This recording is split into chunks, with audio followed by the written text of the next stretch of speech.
और अब बड़ी खबर राजस्थान से। राजस्थान में नए मुख्यमंत्री के ऐलान से पहले कांग्रेस में बयानबाजी तेज हो गई।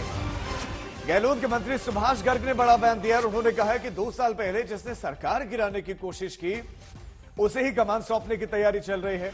फिर उन 102 विधायकों का क्या होगा जिसने सरकार बचाई। गर्ग ने कहा कि गहलोत ने 9 अगस्त को ही सोनिया गांधी को इस्तीफे के लिए कहा था। ये बहुत बड़ी खबर इस वक्त आपको देते हैं। बयानबाजी शुरू हो गई है।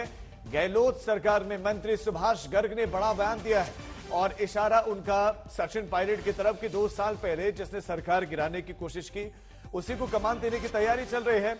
हमारे साथ संवाददाता शरद जुड़ गए हैं। शरद, गर्ग के इस बयान से ऐसा लगता है कि सचिन पायलट रेस में काफी आगे हैं, लेकिन उनका बयान क्या है एग्जैक्टली, क्या क्या कहा है उन्होंने? देखिए, सुभाष गर्ग जो है वो लोकदल के विधायक हैं और उनको टिकट नहीं मिला था तो मुख्यमंत्री अशोक गहलोत ने लोकदल कोटे से उन्हें टिकट देकर, अकेला विधायक है फिर भी मंत्री बनाया था। क्योंकि मुख्यमंत्री अशोक गहलोत के बेहद करीबी हैं, वो कांग्रेस पार्टी से जुड़े नहीं रहे बल्कि अशोक गहलोत से जुड़े रहे। ऐसे में माना जा सकता है कि मुख्यमंत्री अशोक गहलोत की तरफ से उनके मंत्री द्वारा दिया गया बयान है। लेकिन अकेले सुभाष गर्ग नहीं है। यहाँ पर जो स्थिति चल रही है, मैं कहूंगा कैमरा मैन से जरा कैमरे को ऊपर उठाकर दिखाएं। टेंट लग रहे हैं क्योंकि कहा जा रहा है कि शो ऑफ स्ट्रेंथ गहलोत करेंगे। क्या सोनिया गांधी को यहाँ से एक चुनौती दी जाएगी? ये बगावती तेवर बता रहे हैं कि किस तरह से लगातार मंत्री यहाँ पर आ रहे हैं। महेश जोशी, गोविंद मेघवाल, महेंद्र चौधरी, विधायक दानिश अबरार, चेतन डूडी, ये लगातार जो पायलट के कट्टर विरोधी रहे हैं वो सब यहाँ पर, शांति धारीवाल जो सबसे खास हैं, जो कहते हैं कि कांग्रेस मतलब अशोक गहलोत मतलब कांग्रेस, ये बयान देने वाले शांति धारीवाल के यहाँ यह मीटिंग की तैयारी हो रही है। बहुत सारे विधायक अंदर हैं और आलोक बेनीवाल जो निर्दलीय विधायक अंदर गए, उनसे हमने पूछा तो उन्होंने कहा कि हमें फोन करके बुलाया जा रहा है। तो समझिए कि राजस्थान में कितनी तेजी से घटनाक्रम घूमा है यहाँ पर। बहुत महत्वपूर्ण सवाल ये कि क्या सोनिया की पसंद सचिन पायलट है और गहलोत गुट को ये पता चल गया, इसलिए ये लामबंदी शांति धारीवाल के घर पर चल रही है। तकरीबन कितने विधायक इस वक्त उनके घर पर हैं? देखिए, ज्यादातर विधायक तो नहीं आ पाए, जैसा कि दावा किया गया था कि 60-70 विधायक आएंगे, लेकिन 10-12 विधायक आ पाए हैं। लेकिन फिर भी देखिए, जिस तरह से कहा जा रहा था कि सोनिया गांधी ने सचिन पायलट को पसंद किया है, ये बात पता नहीं कहां से आई, लेकिन ये बात आ गई। उसके बाद गहलोत खेमा जो है वो काफी आक्रोशित है और इस तरह से शो ऑफ स्ट्रेंथ दिखाने की कोशिश की जा रही है।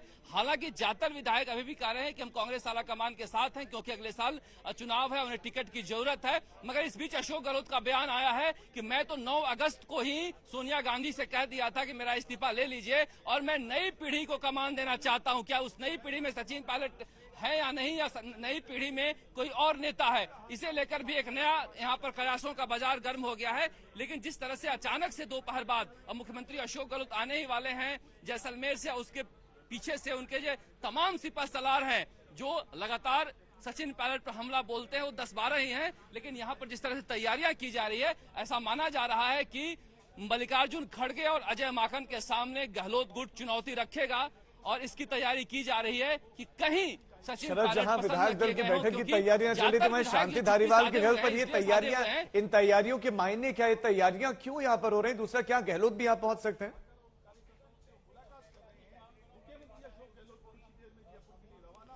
देखिए, जिस तरह से यहाँ पर तैयारियां हो रही, तैयारियां का मायने तो यही है कि सीधे सीधे एक बार कांग्रेस आला कमान, हालांकि बाद में अशोक गहलोत बनने वाले हैं राष्ट्रीय अध्यक्ष, लेकिन फिलहाल जो आला कमान है उनको चुनौती दी जा रही है। क्योंकि इस तरह की जब खबर फैली कि हो सकता है कि सचिन पायलट सीएम बने, उसके बाद से दोपहर बाद ही अचानक से घटनाक्रम हुआ है और जवाब देने की तैयारी की जा रही है। और अंदर हम एक बार कहें, कैमरामैन से और दिखाएं कि आप देखेंगे बहुत सारी गाड़ियां जो हैं वो मंत्रियों की लगी हुई है और खाने पीने का सामान सब भी यहाँ से जा रहा है। तो इस तरह से एक तैयारी जो की जा रही है। शाम को विधायक दल की बैठक, उससे पहले 5 या 6 बजे यहाँ पर एक बैठक करना निश्चित रूप से कांग्रेस के अंदर ये दिखाता है कि राजस्थान में किस तरह के हालात हैं। राष्ट्रीय अध्यक्ष बनने जा रहे हैं मुख्यमंत्री अशोक गहलोत, मगर वो सचिन पायलट को गद्दी सौंपकर नहीं जाना चाहते हैं और ये तमाम कवायद के पीछे यही माना जा रहा है कि जब राष्ट्रीय अध्यक्ष कोई बनने जा रहा हो उसके बाद इस तरह से उनके गुट के विधायक करें तो निश्चित रूप से कहीं न कहीं सचिन पायलट और अशोक गहलोत के बीच जो अदावत है उसका असर है। लेकिन बड़ी आश्चर्य रूप से सचिन पायलट का खेमा बिल्कुल चुप्पी साधे हुए है, वो कुछ नहीं बोल रहे हैं और उनका कोई समर्थक कुछ नहीं बोल रहे हैं। वहां पर सन्नाटा पसरा हुआ है। तो निश्चित रूप से यहाँ पर एक दूसरे गुट के खिलाफ या फिर उनमें से इंतजारी करने की कोशिश की जा रही है। लेकिन शरद इंपॉर्टेंट ये है कि अशोक गहलोत राष्ट्रीय अध्यक्ष बनने जा रहे हैं और उनके सामने पूरे देश में जो कांग्रेस पार्टी है उसको मजबूत करने की चुनौती। अगर वो ऐसे राजस्थान में अस्थिरता पैदा कर देंगे तो कहीं ना कहीं आने वाले वक्त में उनके सामने ही ये चुनौतियां